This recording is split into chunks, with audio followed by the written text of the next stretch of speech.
Hello दोस्तों, जय हिंद। स्वागत है आपका हमारे चैनल क्रिएटिव अयोध्या में। मैं आप लोगों के लिए एक नई न्यूज़ लेकर आया हूं, जिसमें मैं आप लोगों को बताऊंगा कि एसएससी के द्वारा जो है एमटीएस हवलदार की जो 2023 की वैकेंसी है उसका नोटिफिकेशन, फाइनल नोटिफिकेशन जो है वो निकाल दिया गया है। इस नोटिफिकेशन के बारे में पता चला था 14 जून को ही, लेकिन उसके बाद इसमें काफ़ी लेट हो रहा था और इसकी जो है ऑफिशियल नोटिस वो नहीं निकाली गई थी। तो उसी के बारे में अभी कल की डेट में 30 जून को जो है इसकी वैकेंसी निकाल दी गई है। तो उसी के बारे में हम इसमें वीडियो में बात करेंगे कि इस वैकेंसी की सिलेबस क्या है, एज क्या है, एलिजिबिलिटी आपकी क्या होनी चाहिए जिससे आप इस फॉर्म को फिल कर सकते हैं।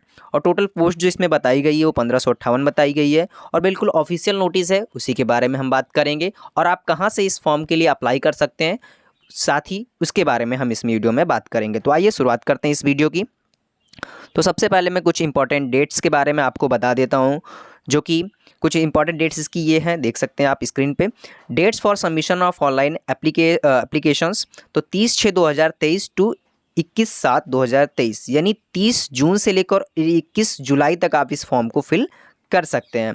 उसके बाद नीचे वाले सेक्शन में लिखा last date and time for receipt the online application, यानी आप जो रिसिप्ट है जो आप पेमेंट करेंगे उसकी रिसिप्ट को डाउनलोड करने के लिए, यानी पेमेंट की बताया जा रहा है कि पेमेंट को जो है आपको करना है वो 21/7/2023 तक आप इसको कर सकते हैं। और last date time for making online fee, यानी आप ऑनलाइन फ़ी को जो आप पेमेंट आपको करनी है वो 22/7, यानी एक दिन और आपको 21/7 तक आप फॉर्म को फिल करना, और एक दिन आपको एक्स्ट्रा दिया जाएगा पेमेंट के लिए कि आपका किसी भी कारण से जो है पेमेंट में कुछ दिक्कत आ जाती तो आप 22 तक इस फॉर्म के लिए पेमेंट को कर सकते हैं। और last date and time generation of offline challan, यानी आप इस फॉर्म के जो है फीस को ऑफलाइन जमा करवाते हैं तो ऑफलाइन के लिए आपको 23 तारीख तक बताया गया, 23 जुलाई तक इस फॉर्म को इसके जो पेमेंट को ऑफलाइन कर सकते हैं। और last date for payment through challan during working hour of bank, और वर्किंग आवर मान लीजिए 23 तारीख को जो है छुट्टी पड़ जाती है, ये जो भी चीज़ें हैं, तो आप 24 तक इस फॉर्म के पेमेंट को ऑफलाइन जमा करवा सकते हैं। डेट ऑफ बिनो of application form correction and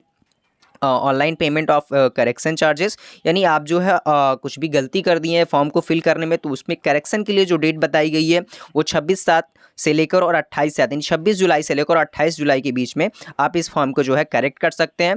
उसके बाद schedule for computer based examination September 2023, यानी जो आपके एग्ज़ाम की डेट बताई गई है वो सितंबर 2023। अभी इसमें डेट नहीं मेंशन की गई है, बस इन्होंने मंथ बता दिया है कि सितंबर 2023 में इसका जो है पेपर होगा।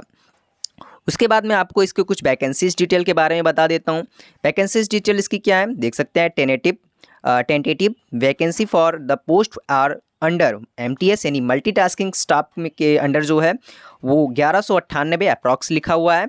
और उसके बाद हवलदार इन सीबीआईसी एंड सीबीएन, इसमें जो हवलदार की पोस्ट के लिए बताया गया है वो 360 पोस्ट बताई गई हैं। उसके बाद नीचे देख सकते हैं, बहुत ही इंपॉर्टेंट बात बताई गई है। Updated detailed vacancies will be made available on the website of the commission, जो कि वेबसाइट है ssc.nic.in, उससे आप जो है इसकी अपडेटेड जो है पोस्ट के बारे में वो बता दिया जाएगा। विल बी मेड अवेलेबल, यानी वो आपको जो है भविष्य में बता दिया जाएगा। कुछ ही दिनों के बाद इसको जो है अपडेट कर दिया जाएगा कि इसमें अपडेटेड हो सकता है, बढ़ भी जाए, हो सकता है ना ही बढ़े, इतनी ही रहे।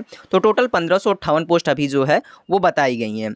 उसके बारे में मैं आपको बता देता हूँ कुछ इसकी एज के बारे में, जो कि मैंने आपको थंबनेल में बताया कि इसकी एज जो होनी चाहिए वो कैसी होनी चाहिए, कितनी होनी चाहिए।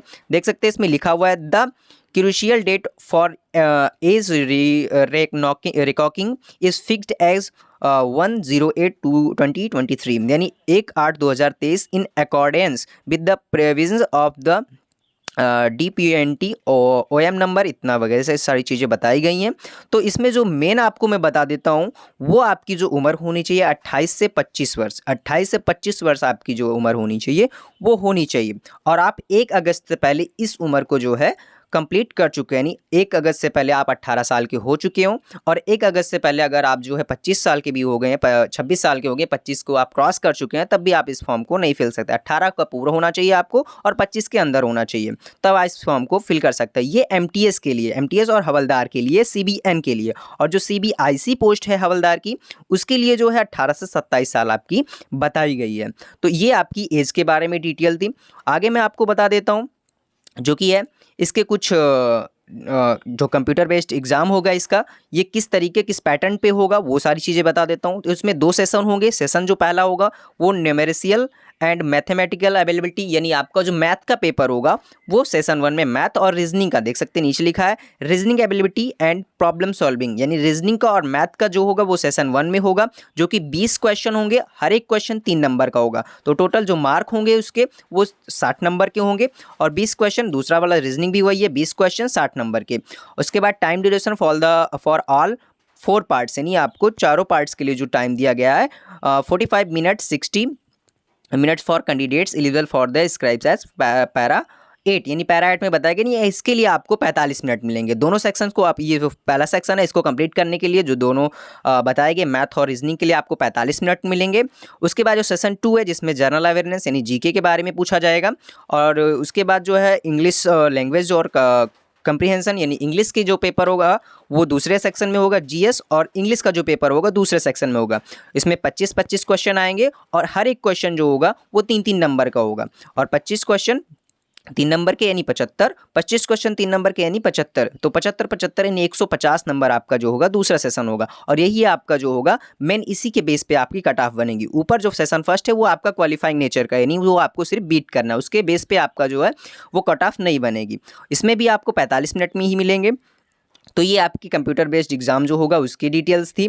उसके बाद मैं आपको बता देता हूँ कुछ इसके सिलेबस के बारे में, जो कि मैंने आपको अभी ऊपर बताया कि सिलेबस भी आपको बताया जाएगा। तो सिलेबस इसका जो है वो भी देख सकते हैं, स्क्रीन पे लिखा हुआ है, बताना पॉसिबल नहीं है, आप इसका स्क्रीनशॉट ले सकते हैं।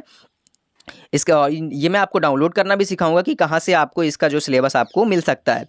तो आपको मैं ये देख सकते हैं कि यहाँ पे आपको ये बिल्कुल आप स्क्रीनशॉट ले लीजिए। मैं थोड़ा सा आपको टाइम दे रहा हूँ कि आप स्क्रीनशॉट लेके उसके सारी चीज़ों के बारे में पढ़ सकते हैं।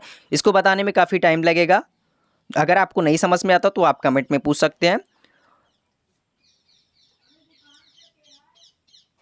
आगे मैं आपको बता देता हूं कि जो है इसकी पोस्ट डिटेल यानी एलिजिबिलिटी आपकी क्या होनी चाहिए। एलिजिबिलिटी के बारे में मैं आपको बता देता हूं, multitasking non technical staff MTS, यानी मल्टीटास्किंग एमटीएस के लिए जो पोस्ट बताई मैंने आपको 1198 पोस्ट बता रखी है। उसके लिए आपकी जो एलिजिबिलिटी होनी चाहिए वो क्लास 10 हाई स्कूल एग्जाम जो होना चाहिए पास्ड होना चाहिए in any recognition board in India, यानी आप क्लास 10 जो है हाई स्कूल आप जो है पास कर चुके हो। ये किसके लिए? एमटीएस के लिए, एमटीएस पोस्ट के लिए। उसके बाद हवलदार पोस्ट के लिए जो 360 पोस्ट इसमें बताई गई है, आप क्लास 10th पास किए हुए हैं। वॉकिंग यानी आपको जो वॉकिंग का मतलब है कि आप चल फिर लेते हो।